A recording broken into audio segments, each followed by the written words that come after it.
ममता बनर्जी की party TMC के बागी सांसद बीजेपी नहीं बल्कि एनसीपीआई मतलब nationalist citizens party of India में शामिल होंगे। टीएमसी के 20 सांसदों ने लोकसभा अध्यक्ष ओम बिरला से मिलकर ये बात रखी है, मगर हैरानी इस बात की है कि टीएमसी से छिटके सांसद त्रिपुरा की इस छोटी सी अनजान पार्टी में भला क्यों जा रहे हैं और इससे उनको क्या कुछ राजनीतिक लाभ हासिल होगा, इस रिपोर्ट में देखिए।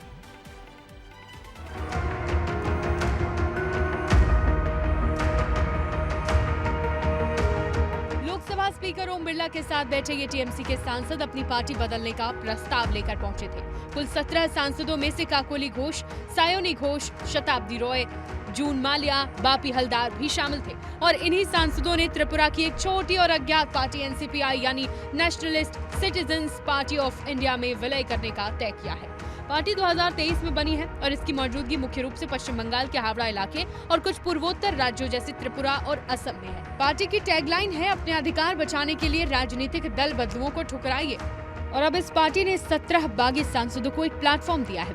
देखिए, हमारा जो एआईटीसी के सांसद थे उनमें से 2/3 20 जन हमने अलग से बैठने का चिट्ठी दिया स्पीकर साहब को और हमारे जो सांसद हैं हम 20 अभी नेशनलिस्ट सिटीजन पार्टी के साथ हम लोग मर्ज करके एनडीए के साथ काम करेंगे। टीएमसी के बागी नेताओं ने अब एनसीपी में विलय तो कर लिया है।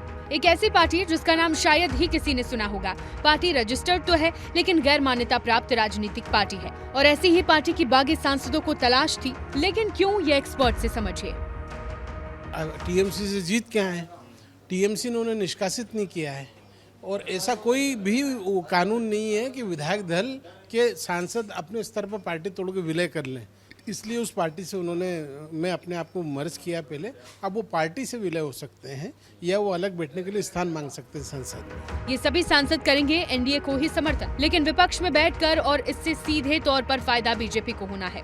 दरअसल बीजेपी के साथ गठबंधन करने से बंगाल में बीजेपी को नुकसान पहुंच सकता था, जिससे पार्टी अब बच गई। और दूसरी सबसे बड़ी बात की ये बागी भी एनडीए को ही समर्थन देने वाले हैं, यानी कान सीधा पकड़ा जाए या घुमाकर फायदा होना है बीजेपी को ही। फिलहाल अब गेंद लोकसभा स्पीकर ओम बिरला के पाले में है। अब उन्हें तय करना होगा कि एनसीपीआई में विलय को मान्यता दी जाए या नहीं और बागी सांसदों को अलग बैठने दिया जाएगा या नहीं। लेकिन ये बात तो तय हो चुकी है कि ममता बनर्जी की पार्टी टूट चुकी है। अब इस पूरी उठापटक के बीच राजनीतिक गलियारों के अंदर खाने में क्या हलचल हो रही है वो भी जान लीजिए। भाजपा उनको नहीं लिया, दरवाजा बंद। ऐसे मेहमान है, आइए लेकिन अंदर मत, दूसरे किराया का घर दे देता हूँ वहाँ पर रहिए। कि उनके खुद के लोग उनको छोड़ के भाग रहे, तृणमूल पूरा टूट गया, दल का कोई अस्तित्व तो नहीं रहा।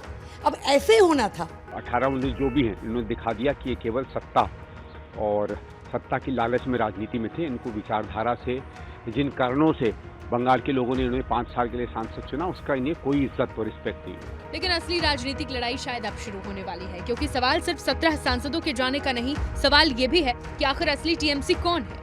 ममता बनर्जी की टीएमसी या फिर वो गुट जो खुद को पार्टी की असली आवाज बताने की कोशिश कर रहा है। महाराष्ट्र में कुछ ऐसा ही शिवसेना के साथ हुआ था, जब बगावत के बाद लड़ाई सिर्फ सत्ता की नहीं रही बल्कि पार्टी के नाम, चुनाव चिन्ह और राजनीतिक विरासत तक पहुंच गई थी। अब बंगाल की राजनीति में भी वैसा ही संघर्ष देखने को मिलेगा या नहीं, इस पर सबकी नजरें टिकी है।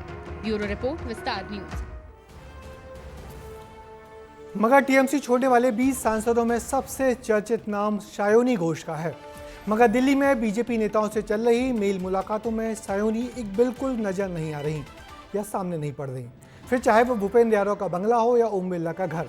विधानसभा चुनाव प्रचार में ममता बनर्जी जैसी सादी सूती सफ़ेद साड़ी और स्पंज की चप्पल पहनने वाली सायनी अब कभी जीन्स टी शर्ट तो कभी गुलाबी साड़ी में नजर आ रही हैं।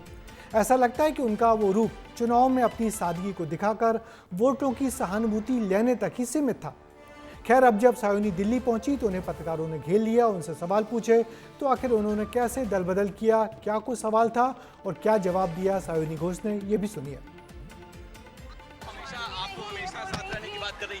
देखिए, मैं चड्डा नहीं हूँ ये मैं आपको जवाब नहीं दूंगी, मैं जवाब सिर्फ अपने क्षेत्र के लोगों को दूंगी। ये लोग आपकी बात सुन रहे हैं सयानी जी, ये आवाज आपके लोगों तक पहुँच रही है, क्या कुछ आप बताएंगे? आवाज आगे भी पहुंची।